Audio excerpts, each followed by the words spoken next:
What's going on, YouTubers? So I decided to make this video. This is a Bombardier, also known as Can-Am now. It used to be called this back in the day. This is an '05 model. Beautiful machine, very well made. Engines are made to last. Very good. The reason I made this video is because I started having problems with this one and I couldn't figure it out. And I looked online, couldn't find anything for that matter. So I figured, you know what, let me just figure this out, perhaps get it fixed, and then I'll do the video. I wish I could have done it in the process of getting it fixed. But again, that was a project for me. I was just trying to figure it out, got it done. And now that I got it done, I thought I'd share it with you guys. So again, '05 Bombardier, there's the DS90, there's a DS50, which is of course the smaller bike for the younger children. The DS90 is a little bit bigger, a little bit more power, drives good for the older kid. So the first thing I'll talk about is the problem I was having. We would give it gas, and once it would top off at a certain speed, it would die out. The engine would just die out. It would not go any faster, any further. You'd have to let the engine come to rest, RPMs back down to idle status, and then you'd be able to resume control of the throttle. So sometimes it would even shut off, and then I couldn't start the thing back on. I would roll it back in, and then it wouldn't start anymore, and then the next day it would start, or it would start an hour later. Whenever it wanted to, it would start. So the first thing I thought, it might be a carburetor issue. It must have some sort of problem with the fuel. It's a fuel issue. So what I did is I checked out the carburetor. I made some adjustments. I'll show you guys. The carburetor was actually still brand new condition, in new condition. Looks like it was replaced. So what I did is I just made some minor adjustments, idle, stuff like that. Retried it, same problem. So the second thing I did is I thought about it and I said, well, let me check to see if there's a spark. If there's no spark, because these quads they tend to have an issue with the spark. So what I did is I took this off. That's your spark plug wire, of course. And I have a spark plug ready for you guys here. So I put a spark plug in here, all the way in, put it right next to anywhere that is grounded. In this case, I use this bolt here. Give it power, or actually I try to fire it up, in other words, and there was no spark. So that's what made me wonder and made me think at the same time as to what the problem was, and determined that it was not a fuel issue. So what I did is, you gotta think just like if it was a car, what would cause that? So the first thing I did is I checked all the wire harnesses, every single wire that's on here. I cleaned them out and made sure everything was properly connected. There was no issue. The second thing I did is I came into this, I removed this cover here, and inside this cover, there is a coil in there that of course connects one screw here, the ground, and then this guy here goes down towards the bottom, and I just showed you what I pulled off. It goes straight into the spark plug. So this is the ignition coil. So what I did is, these are very inexpensive, so I went and picked one up, put it on. I figured if that was going to be the issue. Ignition coils have a common tendency of losing power and not wanting to create a spark, and giving starting issues and whatnot. So I figured this would be the first thing I check. I actually checked it with an ohm reader, and it checked out okay. I was kind of worried about what the outcome was on the reader, so I said, you know what, the hell with that. I just went and picked one up.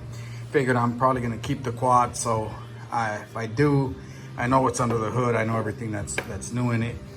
Inside of this box, there's really nothing else that you gotta tamper with. There's a black CDI box. Now the CDI box could also be the reason why this thing wouldn't work, and it would cause the symptoms it was causing, but it's very, very uncommon. So basically the only thing that you can check in here is that ignition coil. In my case, it turned out to be okay. I put a new one on, it's still okay, but there was still no spark. So the next thing I did is I checked the stator Now the stator is inside of this cover. So what you do, the first thing you do is you remove this bolt. You remove this bolt, and then there's a Phillips screw, and then there's a clamp underneath here that you gotta make sure you get. Now in order for this cover to come out, you gotta remove the screw here. Push this forward so this cover comes out. Once that cover comes out, you're gonna see a fan protector, so to speak, plastic in there. You gotta take 4 screws off of that, get the plastic protector out, and then you're gonna have a metal cover. That metal cover has 1 bolt in the center. You gotta remove that bolt, cover comes off. Underneath that is the stator. Now the stator looks like this. This is exactly the part that I took off. Now I cleaned it up just for the sake of checking it and seeing, trying to figure out if that was the issue or not. It was very dirty. So the fact that it was very dirty made me think that that was perhaps the reason why it was faulty.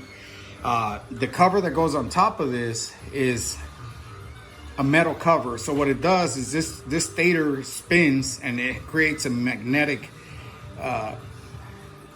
energy per se, and that creates the spark. And of course, it kind of works like an alternator on a car. It keeps the battery charged and whatnot.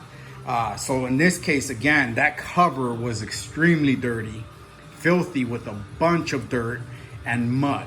What appeared to look like mud. It was very, I don't know, it was just stuck on there. So I'm guessing that these magnets were not creating the proper contact with it, and that was the reason why it was faulty. So what I did is, rather than just putting this piece back on, I ordered a new one. Partzilla has them for 119 bucks.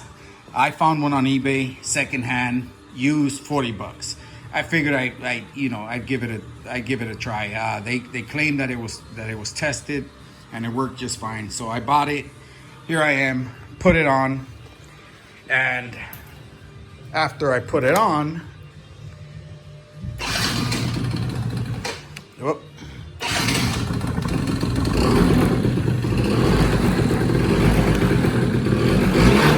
Oh, yeah, these things don't have a neutral.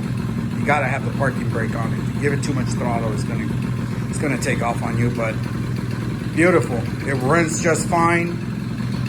You can tell, by the way, when I removed that cover, there was no magnetic tension when I removed the cover, because again, I'm thinking that this thing was just preventing it from getting any type of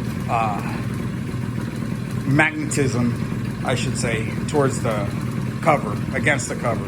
So when I bought the new one, I put it on, and then I put the cover, I cleaned it out, and I put it back in. It sucked it right in because the magnets just attach right to it. And those magnets turn, and that's what makes the spark, and that's what creates and makes this work. I'm a little tired, but anyway. All right, so this is it. Clean out the no spark issue, probably not gas. Clean out all your connections first, then check for a spark. I showed you guys how to do that. Take out the plug, put in another plug. You got to make sure it's the same plug, or it's got to be, obviously it can't be the same one, or you can just remove the plug off the engine and then check for the spark. If there's no spark, then it can be your ignition coil. Most likely is your stator. Stators are very uncommon to go out. In this case, this one was just filthy, dirty, so that was the reason why it did go out. Perhaps it still works, I'm not sure. But, maybe I just needed to clean it. But I didn't want to take the risk. So now this thing runs beautifully, and we're going to enjoy it. So, I wanted to make sure there was a video on this. If you guys have the same problem, there it is. All right, see you on the next one. Hope this helped.